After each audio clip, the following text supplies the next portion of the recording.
Hello Physical Fiends, it is Jordan here with another Worth a Purchase, where I usually play a game for a short amount of time to see if I would buy it myself, but this video is different because this video was written by my man Mayrin, the visual novel aficionado, who used to help me out on this channel way back when it was called VN Paradise. He has his own visual novel channel these days, which I highly advise you go check out with the links below. His animated skits are very entertaining, so he's played Iwakura Aria before, he's read all of it, so he is in a much better position to give some thoughts about it. Aside from the physical details, this video was entirely written by him. Let's see what he thinks.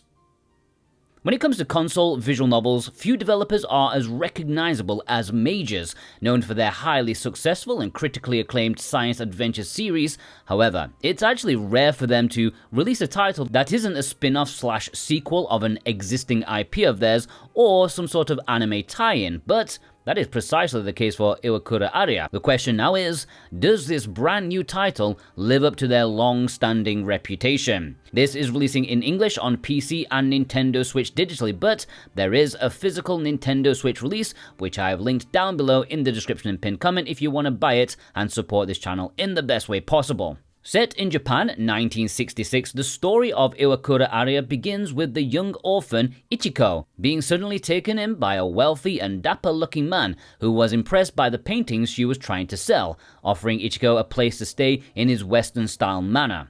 Once there, she meets the man's daughter, Aria, who is visibly opposed to the idea of welcoming her into their residence. Aria's father, however, pays no heed to his daughter's complaints and is resolute about letting Ichiko stay with them. Eager to rightfully earn her place, Ichiko decides to diligently fulfill her maid duties, though she will soon find out that this mansion is not the safe haven it initially seemed. Now, here's the point of the video where, were this a regular review, I would discuss the game's story, but to keep things fresh and more digestible, I am instead going to list the aspects of the game that I love and the ones that I think are worth keeping in mind. Let me stress that the latter does not necessarily mean they are negative per se, just that depending on your expectations and personal preferences, they might be worth considering.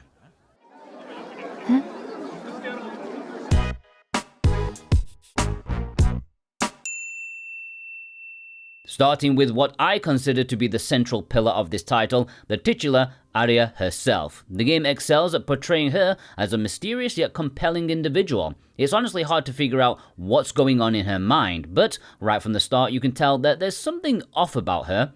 However, the way she slowly opens up as she progressively reveals her inner layers of her personality, it is deeply satisfying. The chemistry between her and Ichiko also feels natural and well-earned. The clashes of ideals that aren't forced or melodramatic lead to believable character development for both sides.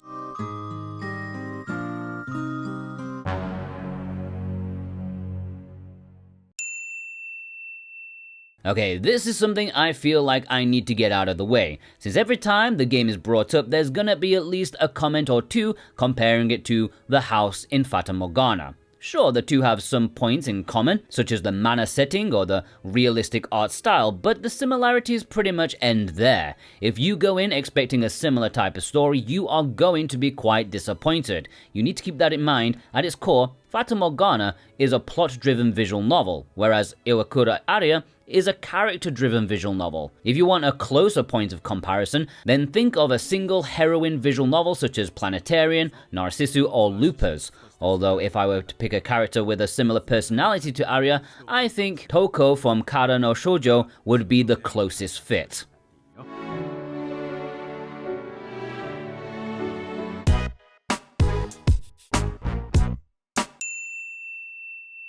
One of the most common complaints about visual novels is how padded and slow-paced they can feel. Fortunately, that is not really the case with Iwakura Aria. This is a title that respects your time. Take the map movement sections, for instance. Here, the game lets you choose different rooms to explore at your leisure. However, the game will mark which ones are optional, allowing you to skip those if you want to jump straight into the next plot event. I don't want to make it sound like the story moves at a breakneck pace, far from it, but to me, it is a visual novel that knows how to balance the slow movements with the tense ones, making it very easy to get absorbed into its story. カラスどこだろう庭の方かな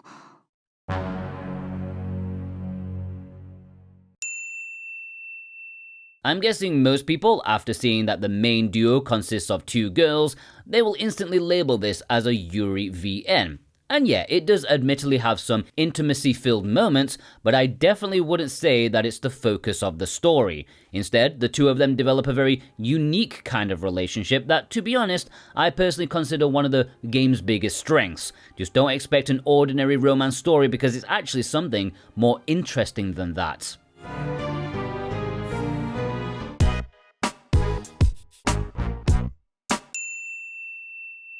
I think one of the most immediately striking qualities of this title is its presentation. The artwork is simply beautiful, featuring detailed character designs that seamlessly blend with the backgrounds. The lead artist did a splendid job in my opinion, and if you feel the same, I suggest checking them out on Twitter. They have some seriously cool artwork. The OST is another highlight, composed by Takeshi Abo, who has also worked on the Science Adventure series, including Steins Gate and every other entry, as well as the underappreciated Memories Off series. Iwakura Aria's soothing yet somewhat ominous soundtrack suits the tone incredibly well. It is a shame that there's no collector's edition in the West with the soundtrack CD. At any rate, the mixture between the intricate art style and the refined music comes together into a cohesive and immersive atmosphere, giving the whole experience a premium feeling to it.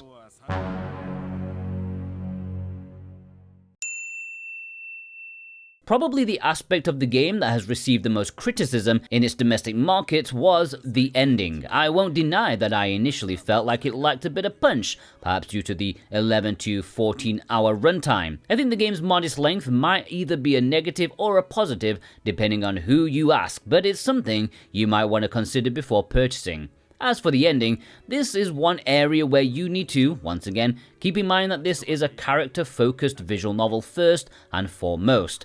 What I mean by that is that you shouldn't expect a bombastic closure because that's not what the game is going for. That said, let me emphasize that this underwhelming impression was what I initially felt because...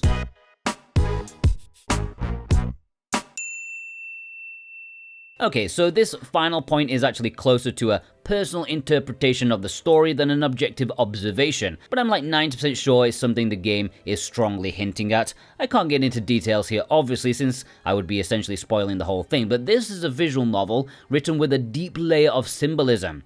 However, the game is so subtle about it that I think most people might unfortunately miss it, only revealing it right when the story is over. That said, I wouldn't worry about it being too obtuse, rather, it's the kind of visual novel that in a way invites the reader to draw their own conclusions. This mature approach to treating its audience is something you don't see often in this medium, and I believe the game deserves praise for it. So I guess that leaves the question, would I buy this myself?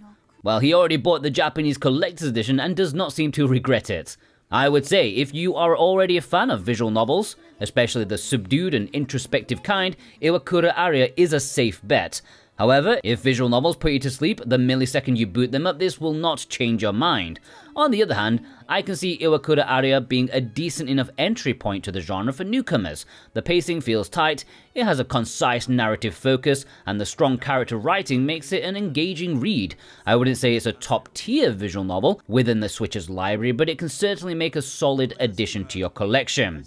And those are Mayrin's thoughts on Iwakura Aria. Go check his channel out with the link down below. He puts in far more effort than I ever would, and if you want to purchase the physical release and support me at the same time, I would appreciate that. Of course, I paid Mayrin for his words, so it is especially appreciated on these kind of videos.